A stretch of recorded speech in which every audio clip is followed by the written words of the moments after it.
Chers confrères, chères consoeurs, merci de votre présence au service d'information du gouvernement. Le point de presse sur la situation de la maladie à coronavirus Covid-19 est devenu mensuel, vous le savez, en concertation bien sûr avec le coordonnateur qui l'anime.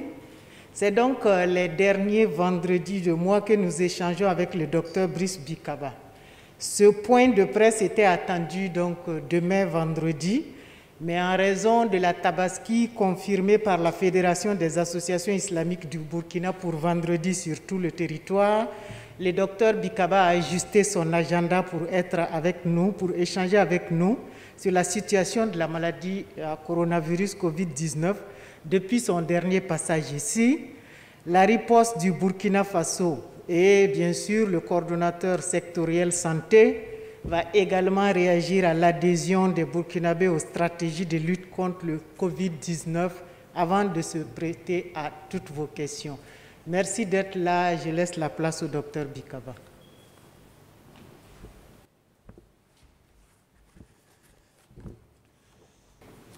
Quelle est la situation donc, du Burkina à la date d'aujourd'hui? Nous avons 397 échantillons qui ont été analysés, répartis entre 191 tests de voyageurs, 117 tests de dépistage volontaire, 75 tests de personnes contacts, 12 tests de cas suspects et 2 tests de contrôle. Le nombre de confirmés est de 21 cas, donc nous avons une augmentation du nombre de cas aujourd'hui, dont 6 cas importés et 15 cas communautaires répartis comme suit: 5 à Bobo-Dioulasso, 4 à Ouagadougou, 4 à Gawa, 1 à Oundé et 1 à Sendou. Le nombre de décès, n'ont pas observé de décès, donc le total des décès est toujours de 53, donc depuis 2 mois, nous n'avons pas observé de décès. Et le nombre de cas actifs est de 146, répartis dans 8 régions et 16 districts. Donc le nombre cumulé des cas est de 1138, répartis entre 399 femmes et 739 hommes. Donc la situation, selon donc les régions, nous voyons donc que la dernière fois, nous étions arrivés à un nombre réduit de cas actifs, d'une trentaine de cas, mais nous avons observé ces derniers jours que le nombre de cas actifs a augmenté. Nous sommes à 145 cas actifs actuellement, répartis selon les régions: 93 dans le centre, 9 dans le haut-bassin, 3 dans la boucle du Moun, 3 dans les cascades et 21 dans le centre-sud. Nous avons un foyer effectivement à Kombisiri que nous sommes en train de travailler à éteindre. Il s'agit donc d'un cas dans un internat et les mesures donc sont en train d'être prises pour éteindre ce dernier foyer. Dans le sud-ouest, à Batié, nous avons effectivement eu les cas de voyageurs qui étaient en transit, mais qui ont occasionné effectivement l'apparition d'autres cas dans cette région. Donc nous avons 8 cas dans le sud-ouest. Et à l'est, nous avons 5 cas, suite donc à un dépistage volontaire que nous avons réalisé. Ça nous a permis de dépister 5 cas donc, dans la communauté. Pour ce qui concerne l'évolution des cas testés, nous voyons que de manière globale, depuis donc, la semaine 19 où nous avions eu 958 cas testés, nous avons eu ces 4 dernières semaines, une augmentation du nombre de cas testés par semaine. Ce qui fait que, par exemple, dans la semaine du 20 au 26, nous sommes à 1884 cas testés. Et au cours de la semaine dernière, nous avons atteint le seuil de 524 cas testés en une journée. Et nous pensons que dans les jours à venir, le nombre de cas testés également va se poursuivre donc en augmentant. Donc la tendance est vraiment à l'augmentation du nombre de tests. Pour ce qui concerne la semaine dernière, nous avons eu 751 échantillons analysés, dont 33 positifs, soit un taux de positivité de 4,4%. Et le total des échantillons que nous avons analysés depuis le début est de 18 619 échantillons, dont 1138 positifs, soit un taux de positivité donc de 6,1%, contre 8,43% lors de notre dernier point de presse. Pour ce qui concerne le nombre de cas positifs confirmés de Covid, nous rappelons que nous avions eu notre pic à la semaine 15, la semaine correspondant au 6 au 12 avril, avec 151 cas, c'était vraiment le pic dans la semaine. Et depuis, donc, il y avait eu une diminution.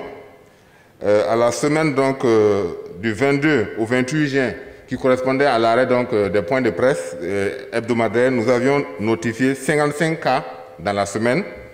Puis, les semaines suivantes, il y a eu une diminution. Pour donc, actuellement, nous sommes à 33 cas dans la semaine du 20 au 26.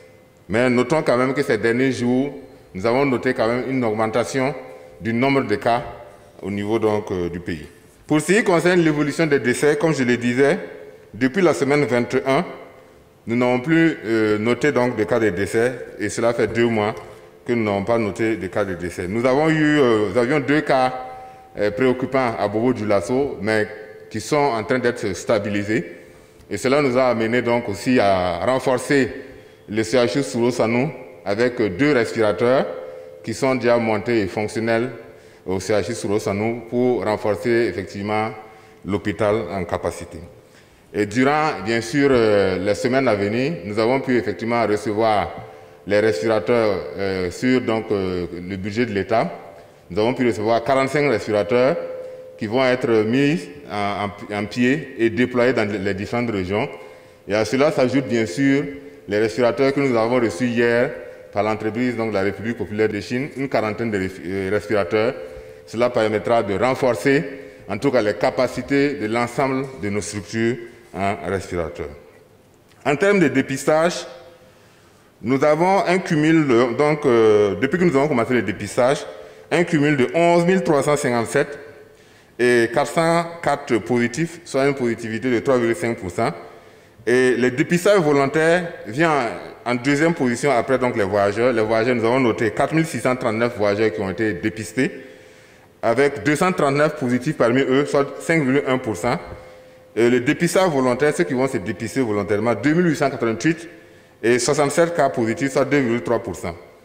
Le reste, donc, nous avons les contacts, 2684 et 79 positifs, 2,9% en termes de positivité. Donc, de manière globale, ici, les voyageurs constituent effectivement la couche où il y a le plus de risques d'avoir donc des cas positifs, ce qui explique effectivement les mesures que nous faisons, que nous sommes en train de mettre en œuvre pour contrôler et éviter qu'il y ait donc un effet rebond par l'introduction et le retour des voyageurs.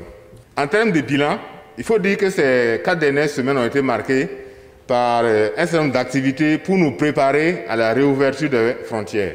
Il y a eu de nombreuses rencontres de concertation entre les différents ministères et nous avons pu effectivement proposer des directives pour nous permettre donc d'être prêts.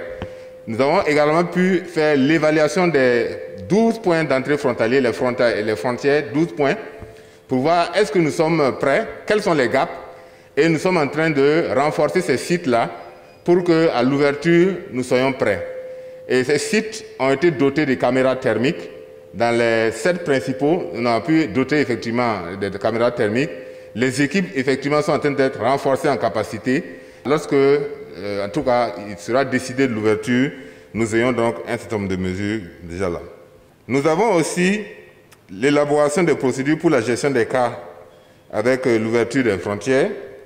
Nous avons effectivement pu mettre en place les centres de dépistage volontaire à Ouagadougou, en plus donc du CMA, CMA de Kosodo, CMU de Porbi, le CHU Tengango. Nous avons pu ouvrir également d'autres, CM du secteur 52, CM du secteur 15, le CM de Samba offre le dépistage volontaire.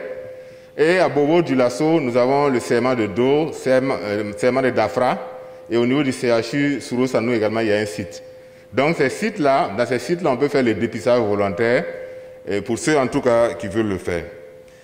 Nous sommes aussi en train donc de travailler intensément pour la dévolution de la gestion de la riposte de la COVID aux structures de routine du ministère de la Santé.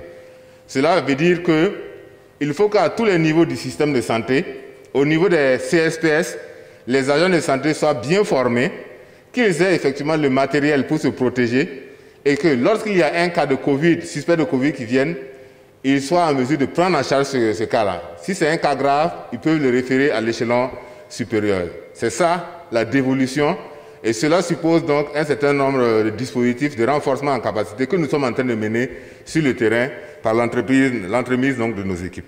L'engagement communautaire, à travers donc les campagnes de sensibilisation que nous avons menées au cours donc, de la semaine, avec bien sûr des associations, des volontaires, les ASBC, et vous l'aurez sans doute constaté effectivement dans certains quartiers, certaines rues de la ville de Ouagadougou.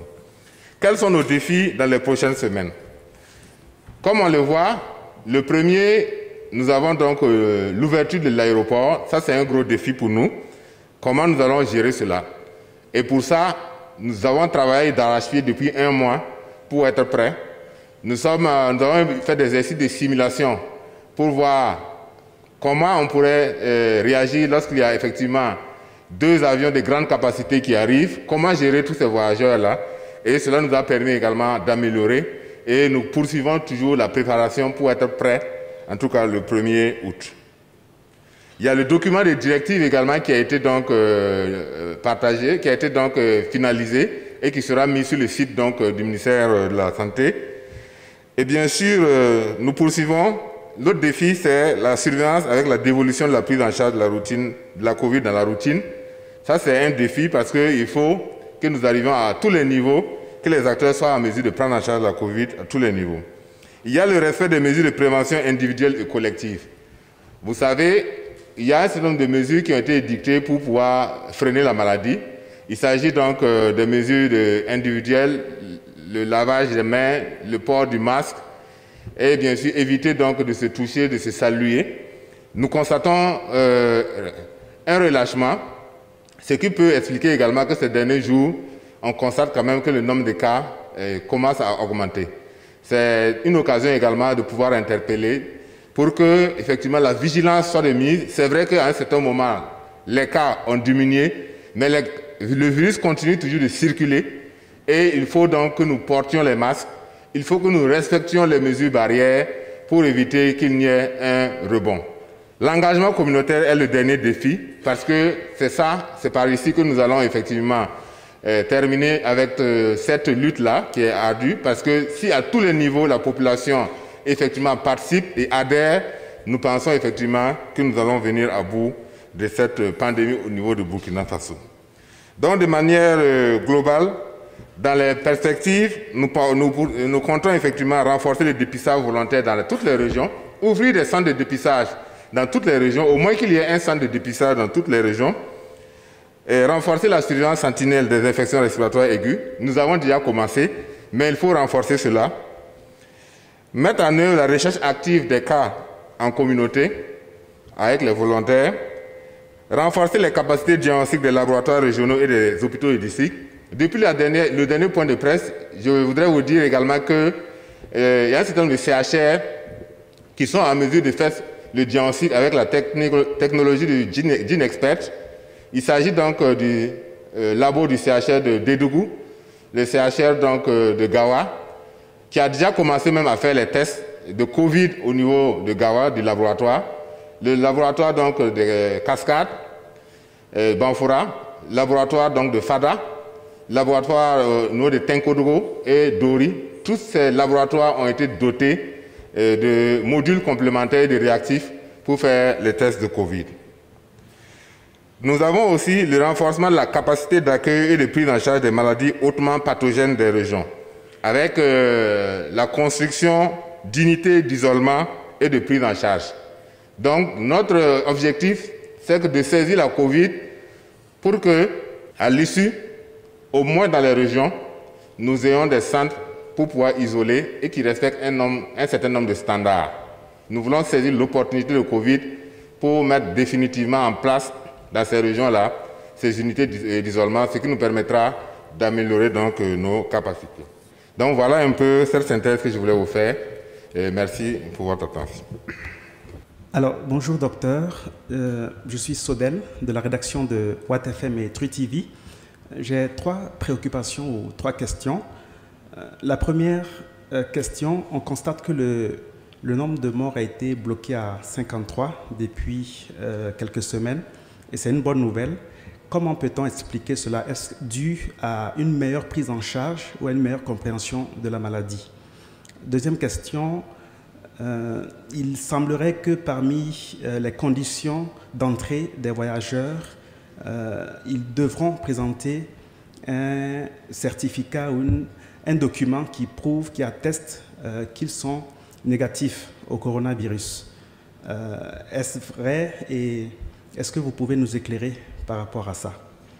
Et puis la troisième préoccupation, c'est des étudiants sont arrivés au niveau de l'université de Combisiri. Il y a eu des cas positifs et il y a eu une certaine mauvaise gestion qui a fait que finalement il y a eu plus de cas positifs constatés. Et aujourd'hui, les étudiants de l'université de Combisiri sont en repos, on va dire comme ça. Est-ce que vous avez eu écho de ça et pourquoi cette situation est arrivée? Merci. Je suis Xavier Tarbounou, je suis de la radio Django de Pau. Je m'intéresse au centre de dépistage volontaire dont vous avez parlé déjà mis dans certaines localités. J'aimerais vous inviter de voir au niveau donc des zones frontalières. Je prends par exemple le Ghana qui a dans votre présentation plus de 34 000 cas déjà. N'est-il pas mieux de mettre l'accent d'ouverture des centres volontaires précisément au niveau donc des zones frontalières comme le Ghana? Également, je vais m'intéresser dans les conditions dans lesquelles les agents de santé sont assis pour donc faire le dépistage. J'ai été à la frontière, j'ai vu les agents de santé, ils sont sous un hangar, dans une atmosphère vraiment insuffisante. J'allais demander si vous pouvez renforcer ce dispositif à leur niveau pour que vraiment ils soient dans les conditions, un minimum de conditions pour assurer vraiment ce dépistage à ce niveau. En tout cas, nous avons noté effectivement que depuis 2 mois, en tout cas, nous n'avons plus noté de cas de décès. Et la semaine dernière, nous avions eu une alerte parce qu'il y avait eu 2 cas graves donc, au niveau de Bobo-Dioulasso. Mais fort heureusement, ces 2 cas graves se sont stabilisés. Et vous savez que lorsqu'on a une épidémie, généralement, au début, ça surprend. Et nous avons des cas graves pendant ce moment, ce qui peut expliquer qu'au début, généralement, il y a une létalité plus élevée. Mais au fil du temps, les agents de santé étant habitués à se frotter à ça, et le retard de diagnostic devenant rare, on observe aussi que la létalité, au fur et à mesure, diminue. Et nous avons fait ce constat également à notre niveau et nous travaillons surtout sur le système de santé pour que les agents de santé vraiment soient à l'aise, sachent reconnaître la maladie, sachent faire ce qu'il faut et donc éviter qu'il n'y ait de décès. Fort heureusement également, nous avons renforcé les capacités du système qui font que aujourd'hui nous avons déployé un certain nombre de matériel que nous n'avons pas au départ. Les respirateurs par exemple, on n'en avait pas assez. Actuellement, avec la quantité que nous avons, nous pouvons le mettre en tout cas dans la plupart des hôpitaux de référence et donc améliorer notre système. Nous n'avions pas une capacité de diagnostic avec les laboratoires. Dans la plupart, au moins dans 50% des CHR, nous avons la possibilité de le faire actuellement. Et c'est ce que nous disons, renforcer le système de santé donc, à travers donc, la COVID. Pour les conditions d'entrée, comme on l'a dit, effectivement, que ce soit au niveau du Burkina Faso ou bien au niveau donc, communautaire, au niveau de la CEDEAO, il y a des mesures qui ont été donc, prises, notamment l'exigence d'un test négatif, avec résultat négatif à la PCR, dans un délai donc, de 5 jours, datant de moins de 5 jours. Donc ce document sera obligatoire pour entrer au niveau donc, des pays. Et nous avons, au niveau du Burkina Faso, nous avons commencé donc, par les frontières donc, aériennes, ce qui nous permettra donc, de contrôler et permettre que notre dispositif donc, au niveau des points d'entrée terrestres soit plus près, parce qu'à ce niveau, comme on l'a dit, nous avons fait des évaluations de ces sites-là, les 12 principaux points, Nous avons constaté effectivement les insuffisances comme ça a été relevé ici par l'un d'entre vous. Et nous sommes en train de travailler. Normalement, nous devons installer des conteneurs dans ces 12 principaux points.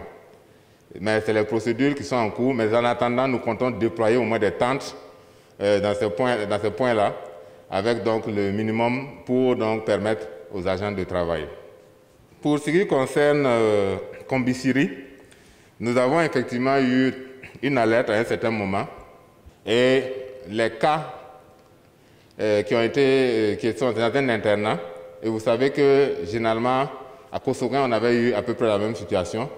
Dans les internats c'est toujours difficile pour donc en tout cas assécher l'épidémie, parce que lorsque les gens dorment à 4 ou même dans des dortoirs, c'est déjà difficile. Mais les équipes ont été déployées effectivement à Kombisiri en travaillant bien sûr avec les acteurs de terrain du district et de la DRS, en travaillant avec l'appui également des partenaires techniques et financiers, l'OMS, l'USAID, tous ces partenaires-là qui nous ont déployés.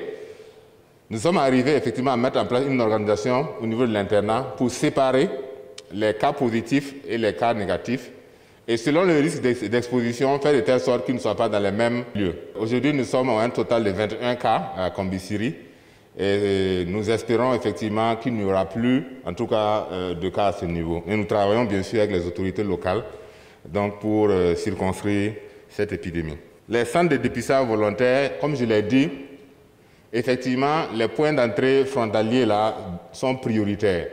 C'est pourquoi effectivement nous avons travaillé à faire cette évaluation-là, mais rendre disponibles aussi les tests.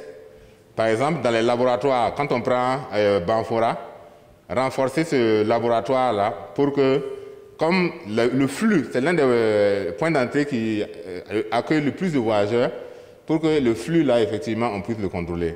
Mais en plus de cela, les centres de dépistage volontaires, nous allons les mettre dans les régions, mais dans certains points, dans certains districts également, on pourrait effectivement ouvrir ces centres de dépistage-là pour ceux qui voudraient bien le faire. Nous disons merci au docteur Bikaba pour toutes ces informations. Notre pays s'ouvre au monde par ses frontières aériennes, dans un premier temps, le 1er août. À la suite du docteur Bikaba, que pouvons-nous dire? C'est de combiner les gestes barrières pour limiter la propagation du coronavirus dans notre pays. C'est la meilleure manière de se protéger et de protéger tout ce qu'on aime. Le service d'information du gouvernement se tient à votre disposition pour faciliter l'accès à l'information officielle. Le docteur Bikaba a montré toute sa disponibilité, vous le savez, et c'est donc tout pour ce premier point de presse de la journée.